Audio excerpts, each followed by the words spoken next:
திமுக MP கதிர் ஆனந்துக்கு சொந்தமான Kingston கல்லூரியின் server ரூமுக்கு வைக்கப்பட்ட சீலினை அகற்ற கோரிய மனு நாளை விசாரணைக்கு எடுத்துக் கொள்ளப்படும் என சென்னை உயர்நீதிமன்றம் தெரிவித்துள்ளது. கதிர் ஆனந்துக்கு சொந்தமான கிங்ஸ்டன் கல்லூரி உள்ளிட்ட இடங்களில் கடந்த 3ஆம் தேதி அமலாக்கத்துறை சோதனை நடத்தியது. சோதனையின் முடிவில் அக்கல்லூரியின் சர்வர் ரூமுக்கு அமலாக்கத்துறை சீல் வைத்தது. அதன் காரணமாக கம்ப்யூட்டர்கள், சிசிடிவி கேமராக்கள் செயல்படாததால் கல்லூரியின் ஒட்டுமொத்த செயல்பாடுகளும் முடக்கப்பட்டதாக கூறி கல்லூரி சார்பில் சென்னை உயர்நீதிமன்றத்தில் வழக்கு தொடரப்பட்டது. சீலினை உடனடியாக அகற்ற வேண்டும் எனவும் மனுவில் வலியுறுத்தப்பட்டது. இந்த மனு நீதிபதிகள் SM சுப்பிரமணியம், ஜோதிராமன் அமர்வில் விசாரணைக்கு வந்தது. அப்போது மனுவினை நாளை விசாரணைக்கு எடுத்துக் கொள்வதாக நீதிபதிகள் தெரிவித்தனர்.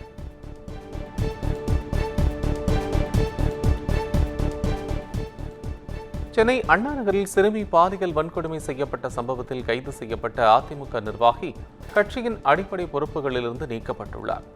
சென்னை அண்ணா நகரைச் சேர்ந்த 10 வயது சிறுமி கடந்த செப்டம்பர் மாதம் பாலியல் வன்கொடுமை செய்யப்பட்டார். இதில் குற்றவாளியாக கருதப்படும் சதீஷ் என்பவருக்கு ஆதரவாக செயல்பட்டதாக அதிமுக வட்டச் செயலாளர் சுதாகர் என்பவரையும் சரியாக வழக்கை விசாரணை செய்யவில்லை என அண்ணா நகர் மகளிர் காவல் நிலைய ஆய்வாளர் ராஜிகையும் காவல்துறை சிறப்பு புலனாய்வு குழுவினர் கைது செய்தனர். இந்நிலையில் அதிமுக வட்ட செயலாளர் சுதாகரை கட்சியின் அடுப்பிணை உறுப்பினர் உட்பட அனைத்து பொறுப்புகளிலிருந்தும் நீக்கம் செய்து அதிமுக பொதுச் செயலாளர் எடப்பாடி பழனிசாமி உத்தரவிட்டுள்ளார்.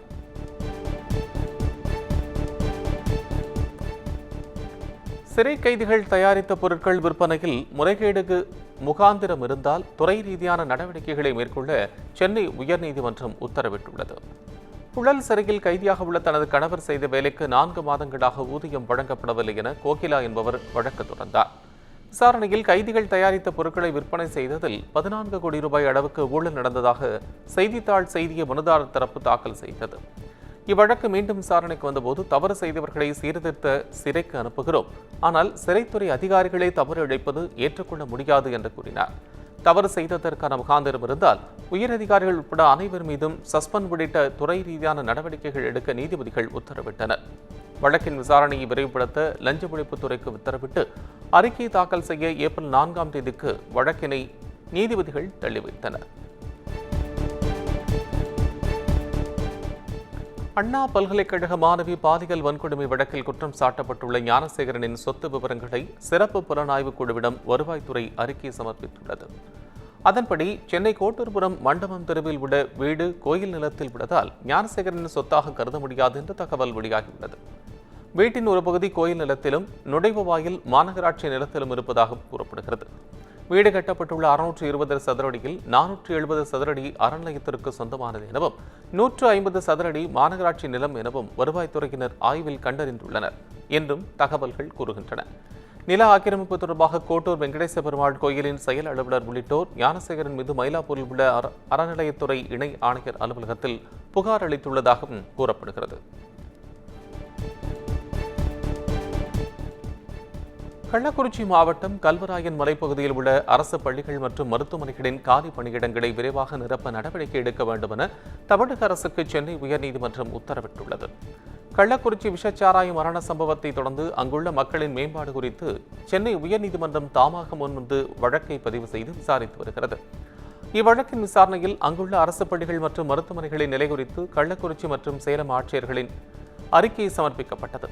இதையடுத்து அங்கு காலியாக உள்ள பணியிடங்களை விரைவாக நிரப்ப நடவடிக்கை எடுக்க வேண்டும் என தமிழக அரசுக்கு சென்னை உயர்நீதிமன்றம் உத்தரவிட்டது.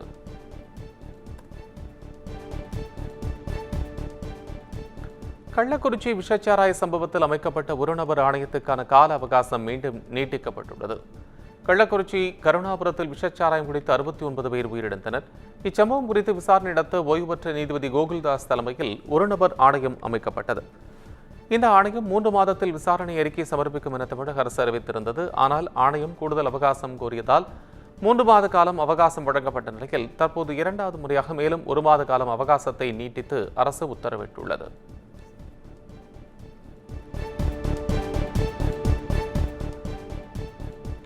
மதுரை மாவட்டம் மேலூரில் டங்ஸ்டன் திட்டத்தை கைவிடக் கோரி பேரணி சென்ற 5000க்கும் மேற்பட்டவர்கள் மீது போலீசார் வழக்கு பதிந்துள்ளனர். மேலூர் அருகே அரிட்டாபட்டியில் டங்ஸ்டன் கனிம சுரங்கம் அமைக்கும் திட்டத்தை மத்திய அரசு கைவிட வலியுறுத்தி அப்பகுதி மக்கள் பல்வேறு கட்ட போராட்டங்களை மேற்கொண்டு வருகின்றனர். அந்த வகையில் நேற்று மதுரை மேலூரிலிருந்து தமுக மைதானம் வரை நடைபயணமாகவும் வாகனங்களிலும் 5000க்கும் மேற்பட்டோர் பேரணியாக சென்று ஆர்ப்பாட்டத்தில் ஈடுபட்டனர். அனுமதியை மீறி பேரணி சென்றதாக 5000த்திற்கும் மேற்பட்டோர் மீது தல்லாகுளம் போலீசார் வழக்கு பதிந்துள்ளனர்.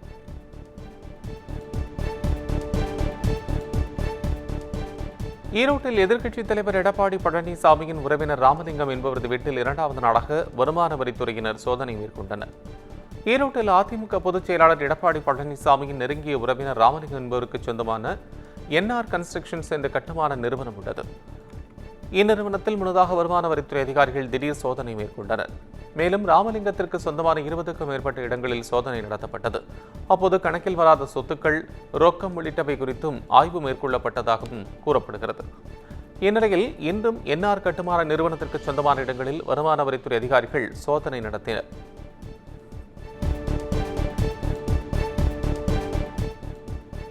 ஈரோடு கிழக்கு தொகுதி இடைத்தேர்தலை ஒட்டி போலீசார் மேற்கொண்டு வரும் வாகன சோதனை குறித்து தேர்தல் நடத்தும் அலுவலர் ஆய்வு மேற்கொண்டார். ஈரோடு கிழக்கு தொகுதி இடைத்தேர்தல் பிப்ரவரி 5ஆம் தேதி நடைபெறுகிறது. இதனையொட்டி தேர்தல் நடத்தை விதிமுறைகள் அமலுக்கு வந்துள்ளன. இந்நிலையில் போலீசார் தீவிர கண்காணிப்பில் ஈடுபட்டு வருகின்றனர். சோதனை பணிகள் குறித்து தேர்தல் நடத்தும் அலுவலர் மணீஷ் ஆய்வு மேற்கொண்டார். அப்படியாக வந்த வாகனங்களில் இருந்த பொருட்கள், அதற்கான ஆவணங்கள் போன்றவை குறித்து உரிய முறையில் சோதனை செய்யப்படுகிறதா என்பது குறிப்பாகவும் ஆய்வு செய்தார். அப்போது வழியாக வந்த வருமான வரித்துறையின் வாகனத்தையும் சோதனைக்கு பின்னரே போலீசார் அனுமதித்தனர்.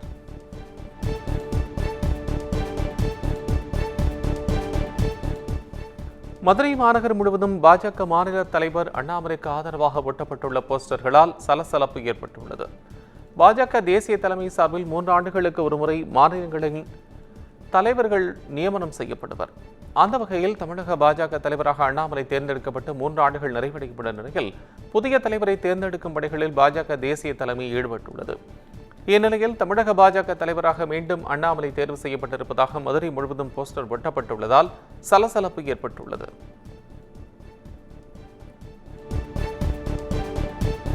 சென்னையில் 20 லட்சம் ரூபாய் பணத்தை மிரட்டி வழிப்பறி செய்யப்பட்ட சம்பவத்தில் தொடர்புடைய மேலும் ஒரு சிறப்பு காவல் உதவி ஆய்வாளர் மீது வழக்கு பதியப்பட்டுள்ளது.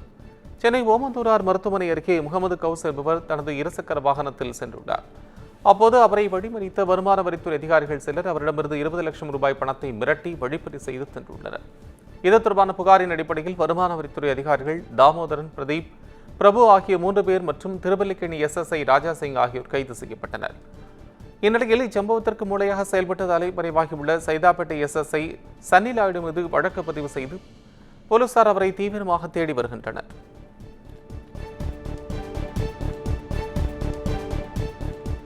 இலங்கை கடற்படையால் சிறைபிடிக்கப்பட்ட காரைக்காலைச் சேர்ந்த 12 மீனவர்களை விடுவிக்க இலங்கை நீதிமன்றம் உத்தரவிட்டுள்ளது. காரைக்கால் மீன்பிடி துறைமுகத்திலிருந்து கடந்த நவம்பர் 27ஆம் தேதி 12 மீனவர்கள் மீன்பிடிக்க கடலுக்கு சென்றுள்ளனர். நெடுந்தீவு அருகே மீன்பிடித்துக் கொண்டிருந்த போது அங்கு வந்த இலங்கை கடற்படையினர் ஒரு படகுடன் 12 மீனவர்களையும் சிறைப்பிடித்துச் சென்றனர்.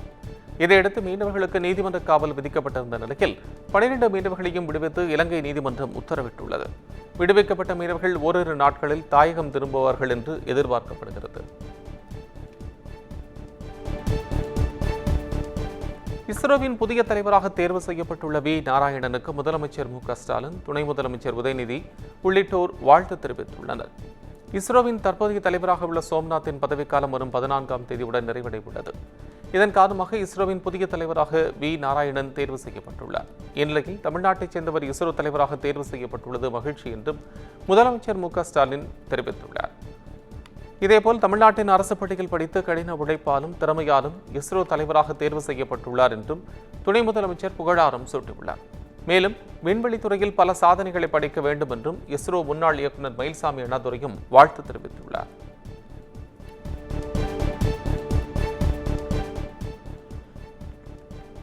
சென்னை வருமான வரித்துறை அலுவலகத்தில் நடைபெற்ற பொங்கல் விழாவில் நடிகர் ராகவா லாரன்ஸ் மற்றும் கீர்த்தி சுரேஷ் ஆகியோர் பங்கேற்று அதிகாரிகளுடன் கோலாகலமாக பொங்கல் பண்டிகையை கொண்டாடினர். நுங்கம்பாக்கத்தில் உள்ள வருமான வரித்துறை அலுவலகத்தில் ஆண்டுதோறும் பொங்கல் விழா நிகழ்ச்சி கோலாகலமாக கொண்டாடப்பட்டு வருகிறது. இதன் அடிப்படையில் நடைபெற்ற பொங்கல் விழாவில் வருமான வரித்துறை அலுவலர்களுடன் சிறப்பு விருந்தினர்களாக நடிகர் ராகவா லாரன்ஸ், நடிகை கீர்த்தி சுரேஷ் ஆகியோர் கலந்து கொண்டனர்.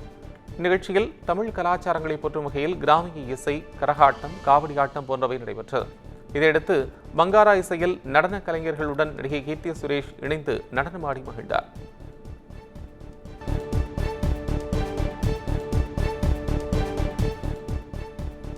தஞ்சை உள்ளிட்ட 5 மாவட்டங்களில் வரும் 11ஆம் தேதி கனமழை பெய்ய வாய்ப்புள்ளதாக சென்னை வானிலை ஆய்வு மையம் அறிவித்துள்ளது.